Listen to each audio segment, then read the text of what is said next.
Film ini disutradarai oleh Shinsuke Sato, dibintangi oleh gebetan Mimin Ayaka Miyoshi, Takeru Sato, Noritake Kinashi, dan nama-nama keren lainnya. Tidak usah berlama-lama lagi, langsung saja kita masuk ke dalam alur cerita film Inuyashiki.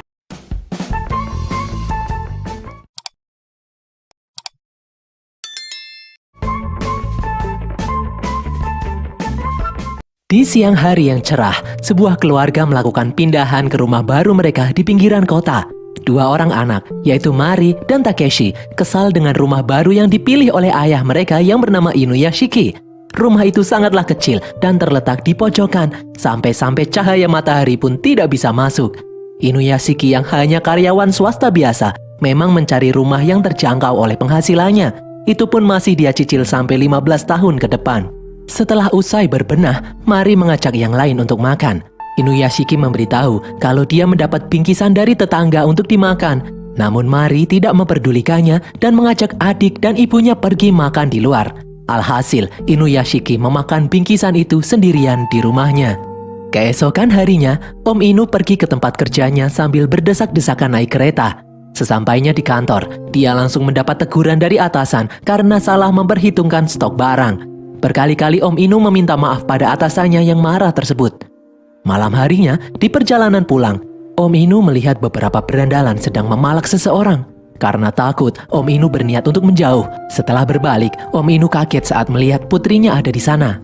Mari lalu menyebut kalau ayahnya adalah seorang pengecut.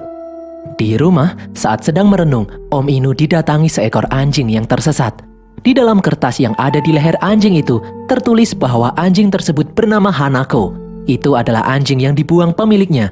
Om Inu rupanya senang dengan kedatangan anjing itu. Namun saat istri Om Inu melihat anjing tersebut, dia tidaklah senang. Dia menyuruh Om Inu membuang anjing itu. Dia juga memberi Om Inu sepucuk surat dari dokter yang memperlihatkan hasil tes kesehatan Om Inu. Keesokan harinya, Om Inu menemui dokter di rumah sakit. Dokter itu berkata kalau Om Inu menderita kanker stadium 4 dan sudah menyebar ke seluruh tubuh.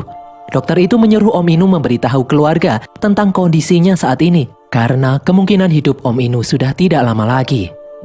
Di dalam rumah, Om Inu mencoba menghubungi istrinya, namun istrinya tidak mengangkat teleponnya karena sedang sibuk bekerja. Om Inu lalu mencoba menghubungi putranya, namun saat ini dia sedang dipalak anak-anak nakal dan tidak mengangkatnya. Om Inu kemudian mencoba menelpon Mari, namun Mari tidak memperdulikan telepon ayahnya dan menganggapnya itu tidaklah penting. Om Inu pun sedih, tidak tahu harus bagaimana. Malam harinya, saat Om Inu akan berkata mengenai keadaannya saat ini, dia malah dibentak oleh Mari karena masalah sepele. Istri Om Inu juga tidak peduli dengan apa yang ingin Om Inu katakan. Dia menyuruh Om Inu membuang anjing yang baru dia temukan. Om Inu lalu berjalan keluar rumah dan berniat membuang Hanako. Di saat Om Inu melepaskan ikatan Hanako, tidak disangka, Hanako malah mengejarnya. Om Inu pun berlari menghindari kejaran Hanako sampai tiba di suatu taman. Ternyata Hanako tidak ingin berpisah dengan Om Inu. Di tempat itu, Om Inu melihat seorang pemuda yang sedang merenung sendirian. Lalu tiba-tiba, seberkas cahaya terang dari langit mendekati mereka. Semakin lama, cahaya itu semakin dekat dan tiba-tiba terjadi ledakan di sana. Terlihat sosok makhluk alien yang kebingungan karena mereka telah membunuh dua orang manusia. Alien tersebut lalu melakukan suatu upaya untuk menghidupkan dua orang itu kembali. Pagi harinya, Om Inu pun kembali terbangun. Dia merasakan hal yang aneh di dalam tubuhnya. Dia bisa melihat dengan jelas tanpa menggunakan kacamata. Dia pulang dengan membawa Hanako sambil sembunyi-sembunyi. Di ruang makan, Om Inu melahap sup buatan istrinya. Dia kebingungan kenapa makanan itu tidak ada rasanya sama sekali. Om Inu lalu tiba-tiba merasa sangat haus. Dia meminum air keran banyak sekali. Di dalam kamarnya, Om Inu terkejut saat melihat lengannya mengeluarkan asap. Dia mengira kalau dia akan mati. Om Inu pun membuka bajunya. Saat dipegang, Om Inu merasakan ada sesuatu yang aneh di lengannya itu. Tiba-tiba muncul senjata mekanis yang keluar dari lengannya. Om Inu pun shock. Senjata itu menyemprotkan sup yang barusan dia makan hingga berceceran di dinding. Om Inu pun bingung dengan apa yang terjadi. Dia memegang kepalanya dan tiba-tiba kepalanya membelah. Dia melihat kalau tubuhnya kini terbuat dari mesin. Om Inu pun semakin kebingungan. Di dalam ruang kelas, Mari sedang sibuk menggambar di saat pelajaran berlangsung. Di ruangan itu juga terdapat seorang pria yang semalam bertemu dengan Om Inu di dalam taman. Dia bernama Hiro sedang melamun. Hiro adalah teman sekelas Mari. Sepulangnya dari sekolah, Hiro datang ke rumah temannya yang bernama Ando. Di dalam kamarnya, Ando sedang sibuk main game. Beberapa hari ini Ando memang tidak berangkat ke sekolah karena dia muak dibully terus. Hiro lalu mengajak Ando untuk kembali ke sekolah, namun Ando tidak mau. Hiro lalu memperlihatkan sesuatu pada Ando. Dia menunjuk seekor burung yang terbang dengan jarinya dan berkata, "Bang!" Seketika burung itu seperti tertembak dan jatuh. Ando pun terkejut melihatnya. Hiro lalu mengajak Ando masuk ke dalam parkiran mobil. Dengan kemampuannya, Hiro bisa menggerakkan mobil-mobil yang ada di depannya sesuka hatinya. Tidak cuma itu saja, Hiro memperlihatkan kalau dia sekarang bukanlah lagi seorang manusia. Dia memperlihatkan tubuh robotnya di hadapan Ando. Ando pun terpukau setengah ketakutan.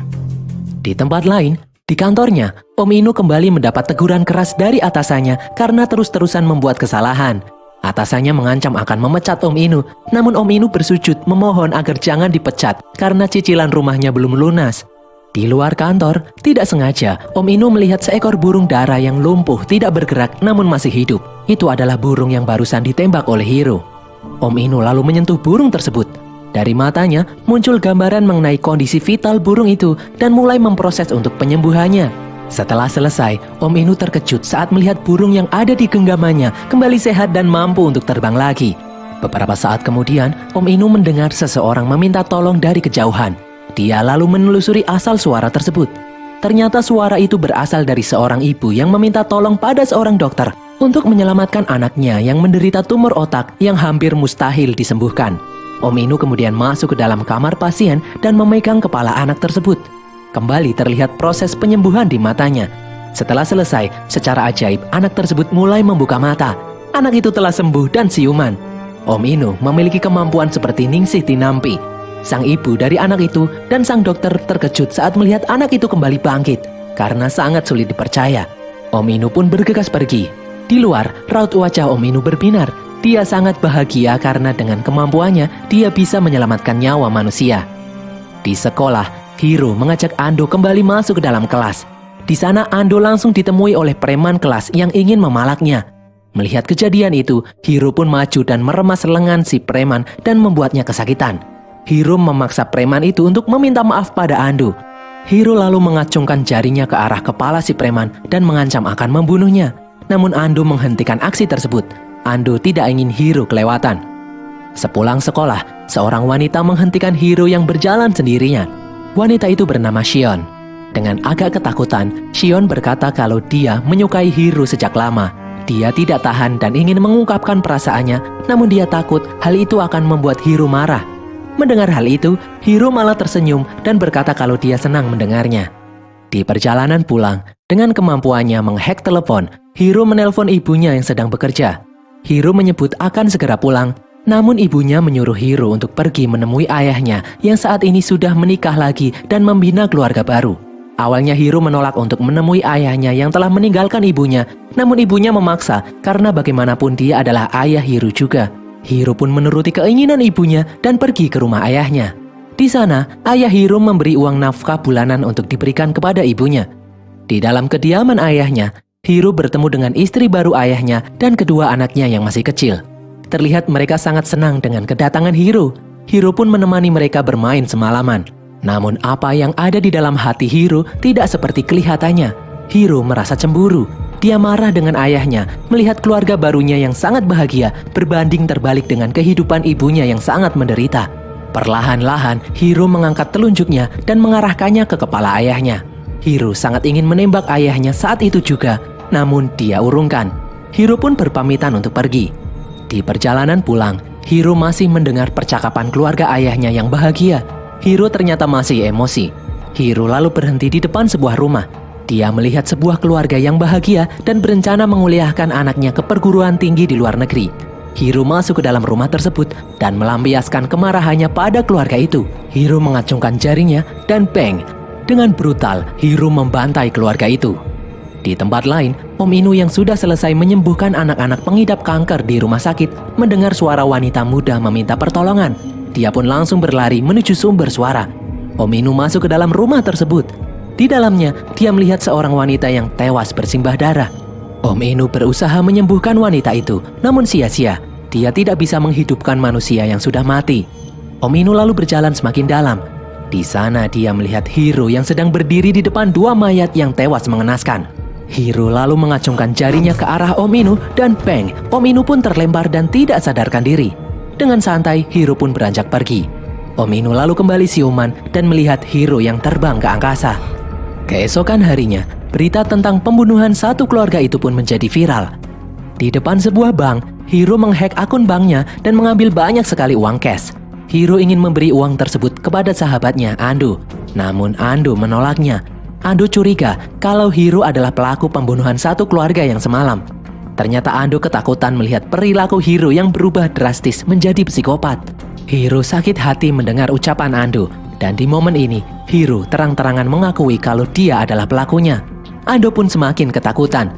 Hiro berkata kalau saat ini dia lebih kuat dari siapapun dan melakukan apapun yang dia mau. Hiro menjelaskan kalau tidak akan melukai Ando dan akan melindungi Ando sampai kapanpun. Namun Ando yang kadung ngeri-ngeri sedap ada di samping Hiro menyuruh Hiro menghentikan kegilaan ini dan memutuskan untuk pergi. Ando menyuruh Hiro agar tidak dekat-dekat dengannya lagi. Hiro kemudian pulang menemui ibunya. Di sini ibunya berkata suatu hal yang mengejutkan. Kalau dia tidak bisa menemani Hiro lagi karena mungkin umurnya sudah tidak akan lama. Ibu Hiro menderita kanker pankreas dan sudah menjalar hingga paru-paru. Hiro pun shock mendengarnya. Hiro yang tidak ingin melihat ibunya menderita lalu menangis memeluk ibunya. Satu-satunya orang yang Hiro pedulikan saat ini adalah ibunya. Hiro tidak ingin melihat ibunya menderita. Hiro sedih kenapa ibunya mendapatkan nasib yang malang padahal ibunya tidak pernah melakukan kesalahan apapun. Di tempat lain, di rumah Om Inu sedang terjadi perdebatan. Istrinya marah kepada Takeshi karena telah mencuri uang darinya. Dan Mari yang bersikeras tidak ingin melanjutkan sekolah ke bangku kuliah. Istrinya ingin Om Inu menasehati mereka. Namun, Om Inu malah memberi uang pada Takeshi dan berkata kalau Mari bebas menentukan hidupnya sendiri. Om Inu tidak pernah memarahi anaknya. Namun sikap baiknya ini tidak diterima baik. Mari malah mengejek ayahnya yang hanya pekerja biasa. Bahkan untuk membayar cicilan rumah saja kesulitan. Mari sangat membenci ayahnya dan berkata kalau dia tidak ingin menjadi seperti ayahnya kelak yang tidak bisa melindungi keluarganya sendiri. Om Inu pun hanya terdiam, tidak bisa berkata apa-apa. Di dalam kamarnya, Om Inu merenung bagaimana dia bisa menyelamatkan orang lain kalau melindungi keluarga sendiri saja tidak bisa. Om Inu menangis melihat keluarganya yang kacau ini. Satu-satunya yang peduli dengannya adalah Hanako. Beberapa saat kemudian, Om Inu mendengar suara seorang pria yang memohon pertolongan agar Tuhan menghentikan aksi temannya yang telah membunuh satu keluarga di malam sebelumnya. Karena teringat akan hal itu, Om Inu pun bergegas keluar dari rumahnya dan membawa Hanako terbang mendekati sumber suara. Om Inu terbang melintasi kota hingga sampailah di taman kota. Di sana dia bertemu dengan Ando. Ando pun kaget melihat Om Inu yang memiliki kemampuan sama seperti Hiro. Om Inu bercerita awal mula dia dan Hiro mendapatkan kekuatan itu. Ando lalu sadar kalau sebenarnya kekuatan yang dimiliki oleh Om Inu dan Hiro itu sama. Namun Hiro belum sadar kalau dia memiliki kekuatan penyembuh. Dan Om Inu juga belum sadar kalau dia juga memiliki kekuatan penghancur. Ando lalu memohon Om Inu agar mau menghentikan aksi Hiro. Dia akan memberitahu semua kekuatan yang dimiliki oleh Hiro. Siang harinya, Ando mengajak Om Inu untuk berlatih menembak sebuah botol seperti yang biasa Hiro lakukan. Om Inu berusaha keras menguasai jurus Bang Bang hingga dia berhasil menggerakkan botol di depannya sedikit. Di tempat lain, Hiro mengajak ibunya memeriksakan diri di rumah sakit. Tidak disangka, ternyata dokter mengatakan kalau semua sel kanker di dalam tubuh ibu Hiro sudah hilang. Tanpa disadari, semalam sebelumnya saat memeluk ibunya, Hiro telah menyembuhkan ibunya. Di perjalanan pulang dari rumah sakit, tiba-tiba Hiro dihadang oleh beberapa polisi. Polisi itu mencurigai keterlibatan Hiro atas pembunuhan satu keluarga sebelumnya. Hiro pun langsung kabur dari kepungan polisi. Dalam pelariannya ini, Hiro membunuh beberapa anggota polisi. Hiro sempat tertembak, namun hal itu tidak berdampak apapun pada dirinya. Hiro kemudian terbang melesat ke angkasa. Di dalam sekolah, para siswa heboh melihat berita mengenai Hiro yang saat ini menjadi buronan karena membunuh satu keluarga dan beberapa anggota polisi yang viral di internet. Saat ini Hiro diburu oleh polisi seantero Jepang dan beritanya menyebar kemana-mana. Di dalam tempat parkir, Hiro yang sedang melihat siaran berita dari dalam otaknya ditemui oleh Shion yang tidak sengaja lewat tempat itu. Shion mengajak Hiro berlindung di dalam rumahnya. Di sana, Shion hidup bersama neneknya yang sudah tua karena kedua orang tua Shion telah meninggal karena sakit. Dan penyakit itu juga menurun pada Shion dan membuat hidup Shion juga tidak akan lama lagi. Di tempat lain, Om Inu yang akhirnya bisa menguasai tembakan Beng Beng merasa sangat kehausan karena energinya telah habis. Beberapa saat kemudian, dada Om Inu terasa sakit. Dia menyemprotkan kembali minuman yang barusan dia minum. Itu adalah minuman energi yang memiliki garam di dalam komposisinya. Om Inu juga teringat beberapa saat lalu saat dia memakan sup buatan istrinya. Tubuhnya juga kesakitan dan mengeluarkannya lagi. Ando lalu sadar kalau kelemahan Om Inu adalah minuman yang mengandung garam. Dengan kata lain, Hiro pun memiliki kelemahan yang sama. Malam harinya, di perjalanan pulang, Mari melihat ayahnya berbincang-bincang dengan Ando. Karena penasaran, Mari mendekati Ando dan bertanya apa yang dia lakukan bersama ayahnya. Ando pun kebingungan dan menjawab kalau dia dan Om Inu tidak ngapa-ngapain, mereka seharian cuma main Mobile Legends. Di kediaman Shion, Hiro melihat ibunya yang diwawancarai oleh wartawan dengan pertanyaan yang memojokkan dan membuat ibunya ketakutan. Di kolom komentar, banyak sekali orang yang mengecam ibunya dan memberitahu khalayak alamat tempat tinggal ibunya. Hiro pun menangis, tidak tahan melihat ibunya yang ketakutan seperti itu. Lalu tiba-tiba muncul berita yang menyebutkan kalau ibu Hiro baru saja ditemukan tewas karena bunuh diri. Hiro pun terdiam dan emosinya memuncak.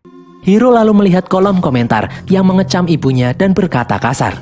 Hiro lalu dengan kemampuannya menghack komputer orang yang telah memberitahu tempat tinggal ibunya. Dari jarak jauh, Hiro menembak orang itu berkali-kali.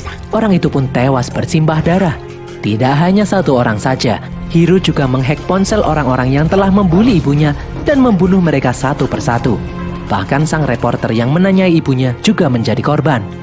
Shion lalu menemui Hiro yang sedang meminum banyak sekali air karena kehabisan tenaga. Ternyata Shion masih tidak percaya kalau Hiro adalah pelaku pembunuhan yang sedang viral. Shion selalu melihat sisi baik Hiro saja karena dia menyukainya.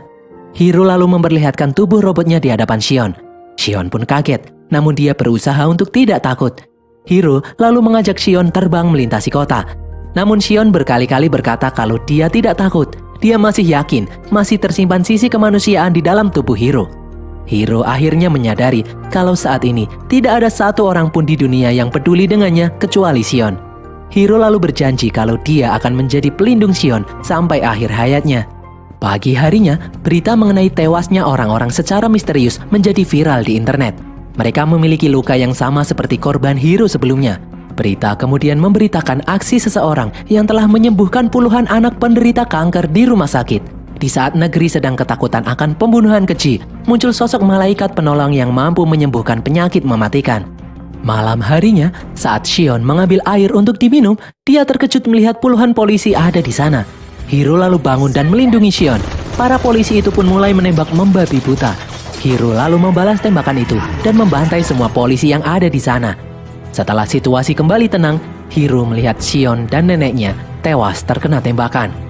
Hiro pun sedih meratapi nasib orang-orang yang dekat dengannya selalu berakhir tragis. Emosi Hiro pun memuncak dan tidak terbendung lagi. Hiro berniat untuk membalas kematian semua orang yang dicintainya. Hiro pun melesat terbang menjauh. Pagi harinya, melihat siaran berita mengenai aksi Hiro yang semakin brutal, Om Inu menyuruh anak-anaknya agar tidak pergi dan jangan menggunakan ponsel. Namun tidak satu orang pun yang mendengar ucapannya. Mereka tetap pergi, tidak menghiraukan nasihat Om Inu. Mari dan rombongan satu kelasnya mengikuti study tour pergi ke dalam gedung balai kota. Di tempat lain, Hiro menghack semua stasiun televisi. Di sana, Hiro berkata kalau dia saat ini sedang marah dan berencana akan membantai semua penduduk Jepang.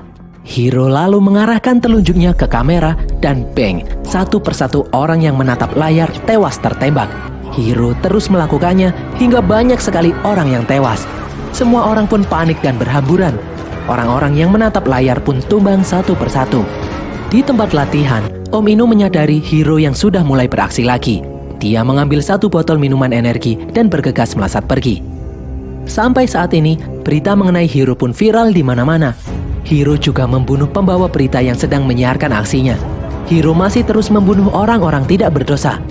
Di dalam gedung balai kota, beberapa anak nakal yang penasaran mencoba melihat handphone dan bang, mereka pun juga ikut tewas.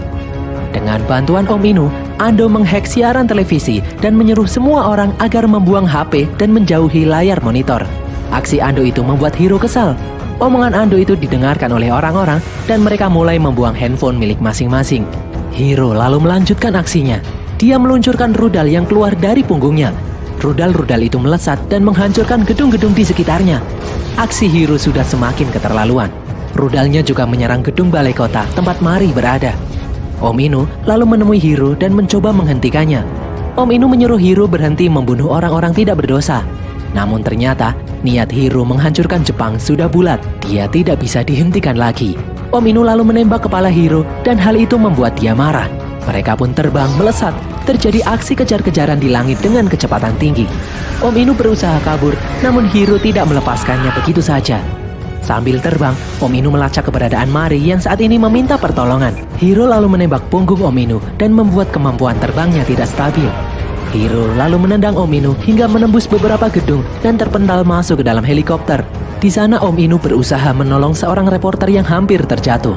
Di dalam helikopter, Hiro menembak sang pilot dan membuat helikopter itu berputar-putar di angkasa. Sebelum helikopter itu menabrak gedung, Om Inu terbang membawa sang reporter ke atas gedung dan berhasil menyelamatkannya. Namun dari belakang, Hiro menembak reporter itu hingga tewas.